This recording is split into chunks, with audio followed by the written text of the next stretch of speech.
व्यक्ति जब संसार की तरफ देखता है तो उसे बहुत कुछ दिखाई देता है और उस सब से वो अपनी तुलना करता है। और जब अपनी तुलना करता है तो वो पाता है कि वो अकेला है, उसके पास बहुत कुछ है ऐसा जिसकी कमी है, उसके जीवन में खालीपन है। तो इंसान बहुत कुछ इकट्ठा करने लगता है, जोड़ने लगता है, और वो कुछ भी हो सकता है। पद, प्रतिष्ठा, पहचान, मान सम्मान, कोई स्त्री, कोई बच्चा, जीवन को वस्तुओं से, व्यक्तियों से, विचारों से, तरह तरह की चीज़ों से भरने की कोशिश करता है। और फिर उसके जीवन का उद्देश्य ही ये बन जाता है कि उसे इन सब की रक्षा करनी है, इन सबको बचा के रखना है। इसीलिए फिर वो लगातार डरा हुआ भी रहता है, क्योंकि ज़िंदगी में तो कुछ भी स्थायी नहीं है, सब कुछ परिवर्तनशील है, बदलता रहता है। तो उसको ये डर भी रहता है कि कहीं छिन ना जाए, तो इन सबको बचाने की कोशिश करता रहता है। और किसी दिन घटना घटती है और जो बचा के रखा था, जो पकड़ के रखा था, वो छिन जाता है। फिर छिन जाता है, फिर खाली हो जाता है, फिर अकेला हो जाता है, फिर वो कुछ नया खोजता है जीवन को भरने के लिए। और ये सिलसिला ऐसे ही चलता रहता है, चलता रहता है। तो ऐसी एक कहानी है, अब उसको सुनो। वो महिला, उस महिला के बेटे का हाल ही में देहांत हो गया था और उसे अब सूझ नहीं रहा था कि वह क्या करे। अब उसको अपना सारा समय खाली खाली लगता था, जिससे वे इतनी ऊब गई थी, इतनी विरक्त और दुख से भर गई थी कि वे मर जाना चाहती थी। उसने अपने बेटे को बड़ी वात्सल्यपूर्ण देखभाल और समझबूझ के साथ पाल पोस कर बड़ा किया था और उसे अच्छे से अच्छे स्कूल कॉलेज में भेजा था। आवश्यकता की सारी चीज़ें उसे मुहैया कराते हुए भी उसे कभी बिगड़ैल नहीं बनने दिया था। उस महिला की सारी आशाएं और आकांक्षाएं उसी बेटे पर टिकी हुई थी। उस पर उसने अपना सारा प्रेम न्योछावर कर दिया था, क्योंकि पति से अलग हो जाने के बाद ऐसा और कोई था ही नहीं जिस पर वह अपना प्रेम उड़ेलती। उस बेटे की मृत्यु गलत रोग निदान, माने गलत तरीके से उसका इलाज किया गया तथा गलत ऑपरेशन के कारण हुई थी। हालांकि चिकित्सकों ने ऑपरेशन को सफल बताया था। अब वे अकेली रह गई थी और अपना जीवन उसे निरर्थक और निरुद्देश्य लग रहा था। बेटे के मरने पर वे बहुत रोई थी और तब तक रोती रही थी जब तक कि उसकी आंखों के आंसू ही खत्म नहीं हो गए। और फिर उन आंसुओं की जगह उदासी और नीरस खालीपन ने ले ली थी। उसने दोनों के लिए बहुत सारे सपने संजोए थे, किंतु अब वह पूरी तरह किंग कर्तव्य विमूढ़ अवस्था में थी।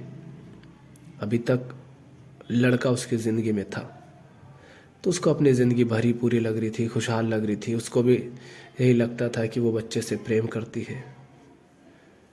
अब लड़का नहीं रहा तो ज़िंदगी वापस खाली हो गई।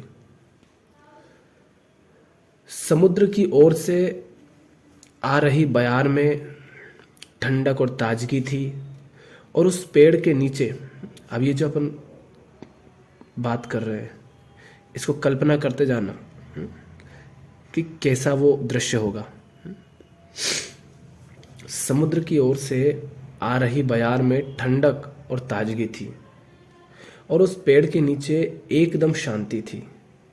पर्वतों पर बिखरी रंगों की छटा सजीव लग रही थी और नीलकंठ निरंतर बतिया रहे थे। नीलकंठ एक पक्षी होता है कुछ दूर ही एक गाय जा रही थी और उसका बछड़ा उसके पीछे पीछे चल रहा था। एक गिलहरी जोर जोर से टिट टिट करती हुई तेजी से पेड़ पर चढ़ती चली गई थी। वे ऊपर जाकर एक टहनी पर बैठ गई और बहुत देर तक अपनी ही बोली में ऐसे बोलती रही जैसे धमका रही हो। बोलते समय उसकी दुम माने पूंछ, उसकी दुम में एक झटकेदार लहर आती थी। उसकी आंखें बहुत चमकदार थीं और पंजे बहुत नुकीले थे। एक गिरगिट खुद को गर्माहट देने के लिए बाहर निकल आया था और उसने एक मक्खी को हड़प भी लिया था। पेड़ों के ऊपरी छोर होले होले हिल रहे थे और एक सूखा पेड़ आकाश की पृष्ठभूमि में सीधा और शान से खड़ा हुआ था। धूप ने उस पेड़ की रंगत बदल डाली थी। उसके बराबर में एक और सूखा पेड़ था, अपने गहरे रंग और घुमावदार टहनियों वाला। वह हाल ही में सूख गया था। दूर पहाड़ों पर कुछ बादल लेटे हुए आराम फरमा रहे थे। ये अकेलापन भी कितनी विचित्र चीज है, लेकिन कितनी डरावनी भी। विचित्र भी है और डरावनी भी। हम कभी इसके निकट जाना नहीं चाहते और इत्तेफाक से कभी इसके निकट चले भी जाते हैं तो जितना जल्दी हो सके इससे दूर भागने का प्रयास करते हैं। महिला, उसका लड़का मर गया, अब वो अकेली हो गई। वो अकेलेपन का सामना नहीं करना चाह रही, उसमें जीना नहीं चाह रही और कोशिश कर रही है कि कैसे भी करके उससे वापस बाहर आ जाऊं। तो हम अकेलेपन से दूर जाने के लिए, इसे दबाने ढांपने के लिए जो भी कर सकते हैं वे करते हैं। लगता है कि इससे बचने या इसे पछाड़ने को लेकर हमारे सचेतन और अवचेतन मन का एक पूर्व निर्धारित कार्यक्रम बना रहता है। अकेलेपन से बचने का या फिर इसे जीतने का प्रयास करना दोनों ही निरर्थक रहते हैं, क्योंकि पीड़ा और समस्या तब भी बनी ही रहती है, भले ही वह दमित या उपेक्षित रूप में रह रही हो। आप चाहे खुद को किसी भीड़ का हिस्सा बना ले, लेकिन फिर भी भरी भीड़ में भी आप निपट अकेले हो सकते हैं। आप खुद को चाहे कितना ही व्यस्त कर लें, लेकिन अकेलापन उसमें भी चुपके से चला आएगा। अकेलेपन को दूर करने के लिए उठा ली गई किताब को आप ज्यों ही बंद करेंगे, त्यों ही अकेलेपन को आप अपने सामने खड़ा पाएंगे। भले ही आप एक महत्वाकांक्षी और सफल व्यक्ति बन जाएं, भले ही आप बहुत सारे लोगों के ऊपर सत्तासीन हो जाएं, भले ही आप बड़े ज्ञानवान हो जाएं, भले ही आप पूजा पाठ में रम जाएं और कर्मकांड की निरर्थकता में खुद को भुला दें, आप कुछ भी कर लें, किंतु अकेलेपन की पीड़ा आपको हमेशा सताती रहेगी, सालती रहेगी। कोई व्यक्ति अकेलेपन से परेशान होकर के मान लो किसी तरह का वाद्य यंत्र बजाने लग जाए, मान लो गिटार बजाने लग जाए। अब चूंकि वो अकेला था इस कारण बजाने लगा था, तो 24 घंटे नहीं बजा पाएगा, थोड़ा बहुत बजाएगा, लेकिन जैसे ही उसको रखेगा वापस उसको अकेलापन घेर लेगा। तो किताब पढ़ना बहुत सुंदर है, पर किताब अगर इसलिए पढ़ रहे हो ताकि अकेलेपन से बच जाओ, तो अकेलेपन तुम्हारा पीछा नहीं छोड़ेगा। तुम अकेलेपन से परेशान नहीं हो, प्रेम में खुशी से बस किताब पढ़ रहे हो पढ़ने के लिए, क्योंकि पढ़ने में ही आनंद है, तो तुम दिन रात भी पढ़ सकते हो। पर जिंदगी नर्क बनी हुई है,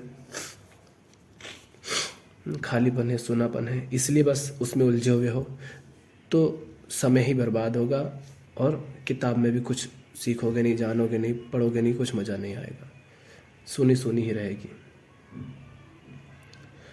तो आप भले ही अपना जीवन अपने पुत्र के प्रति, अपने गुरु के प्रति या अपनी कला अभिव्यक्ति के प्रति समर्पित कर दें, लेकिन अंधेरे की तरह अकेलापन आपको कहीं ना कहीं से आकर छू ही लेगा। अकेलेपन से आप चाहे प्रेम करें या घृणा करें, ये अपने मिजाज के मुताबिक तथा मानसिक मांगों के अनुसार इससे पलायन करें, किंतु अकेलापन तो रहेगा, रहेगा ही, जा जाकर वापस आने के लिए प्रतीक्षा करता हुआ, आप पर नजर रखता हुआ। अकेलापन होता है पूरी तरह दूसरों से अलग होने का भान, किंतु क्या हमारी हर गतिविधि अपने आप को दूसरों से अलग कर लेने वाली ही नहीं है? अकेलापन आता है कब? जब हम दूसरों से स्वयं को अलग हो जाने के बारे में सोचते हैं कि हम कहीं अलग ना हो जाए, है ना। जैसे हम किसी संगठन से हैं और उस संगठन से कहीं हम अलग ना हो जाए, लेकिन हम अपनी ज़िंदगी में जो कुछ कर रहे हैं, जो कुछ मान कर बैठे हैं, जो कुछ भी हम करते हैं, जो हमारे विश्वास है, मान्यताएं, धारणाएं, क्या वो सब ऐसे नहीं है कि उनके कारण ही हम कटते जाते हैं, बटे रहते हैं, अकेले होते जाते हैं? तो हमारी गतिविधि को हमें देखना है। हमारे विचार और हमारी भावनाएं भले ही विस्तारशाली प्रतीत होती हों, किंतु क्या वे संकीर्ण और विभाजनकारी नहीं है? क्या अपने संबंधों में, अपने अधिकारों में और अन्य मामलों में हम अपनी ही प्रमुखता, अपना ही प्रभुत्व रखना नहीं चाहते हैं और इस तरह प्रतिरोध ही नहीं खड़े करते रहते हैं? क्या काम को हम तेरा और मेरा नहीं मानते हैं? क्या किसी बड़े समूह, देश या फिर किसी छोटे समूह के साथ हम स्वयं को तादाद में नहीं कर देते हैं? क्या हमारी सारी फितरत अपने को कुछ अलग समझने और अलग कर लेने की नहीं है?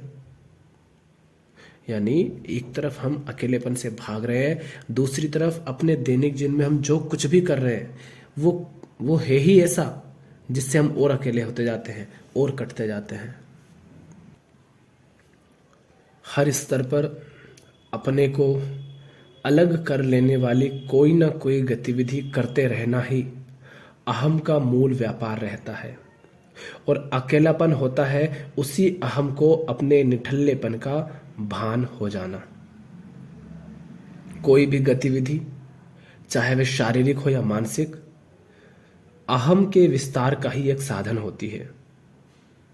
किंतु जब किसी भी प्रकार की कोई गतिविधि नहीं रहती, तब अहम को अपने खालीपन का भान होने लगता है। यही वह खालीपन है जिसे भरने में हम हमेशा लगे रहते हैं और इसे ही भरते भरते अपना पूरा जीवन खपा देते हैं।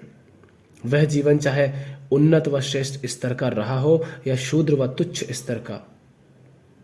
सामाजिक रूप से उन्नत व श्रेष्ठ जीवन के स्तर पर इस अकेलेपन को भरने में भले ही कोई बुराई प्रतीत न होती हो, किंतु भ्रम और भ्रांति कुछ ऐसे अनकहे दुख और विनाश पैदा कर देते हैं जो तत्काल नजर नहीं आते। इस खालीपन को भरने की ललक हो या इससे पलायन करने की ललक हो, दोनों बातें एक ही हैं, और उस ललक को बढ़ाया या दबाया नहीं जा सकता, क्योंकि वह कौन है जो इसे बढ़ाने वाला या दबाने वाला है? क्या वह ललक व लालसा का ही तो दूसरा रूप नहीं है? लालसा की चीजें भिन्न भिन्न हो सकती हैं, किंतु क्या सारी लालसाएं एक जैसी नहीं होती? आप अपनी ललक को मदिरा के बजाय ख्याली पुलाव से जोड़ सकते हैं, किंतु इस ललक के पूरे प्रपंच को समझे बिना भ्रम व भ्रांति का बना रहना निश्चित समझिए। ललक से अलग कोई और हस्ती नहीं होती, केवल ललक होती है। ललक करने वाला कोई नहीं होता। ललक अपनी रुचि के अनुसार समय समय पर तरह तरह के मुखौटे लगा लेती है। इन बदलती रुचियों की स्मृति की मुलाकात जब किसी नई रुचि से हो जाती है, तब दुविधा उठ खड़ी होती है, और इस प्रकार चयन करने वाला यानी पसंद नापसंद करने वाला अस्तित्व में आ जाता है, जो कि अपने अस्तित्व को ललक करने वाले से अलग और एक भिन्न हस्ती के रूप में स्थापित कर लेता है। किंतु हस्ती अपने गुणों से भिन्न कुछ नहीं हुआ करती। जो हस्ती खालीपन को, अधूरेपन को, अकेलेपन को भरने का या उससे भागने का प्रयास कर रही होती है, वह उससे भिन्न नहीं होती है जो इन सबसे बचना चाह रही होती है। वह वही होती है। वह अपने आप से कैसे भाग सकती है? वह बस इतना कर सकती है कि वह स्वयं को समझे। वह ही खुद ही अकेलापन है, अपना खालीपन है।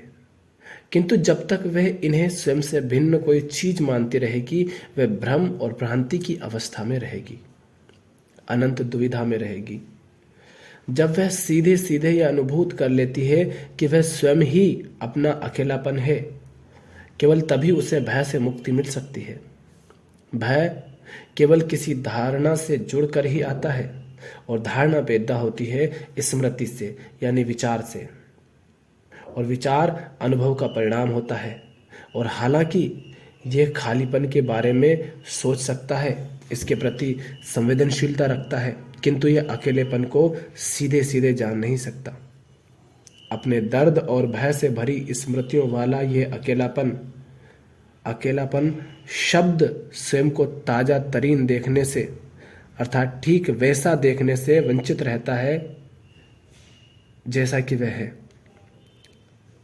शब्द तो स्मृति होता है, किंतु जब शब्द का महत्व नहीं रह जाता, तब अनुभव और अनुभवकर्ता के बीच का संबंध बिल्कुल बदल जाता है। तब संबंध सीधे सीधे हो जाता है, ना कि शब्दों के या स्मृति के माध्यम से।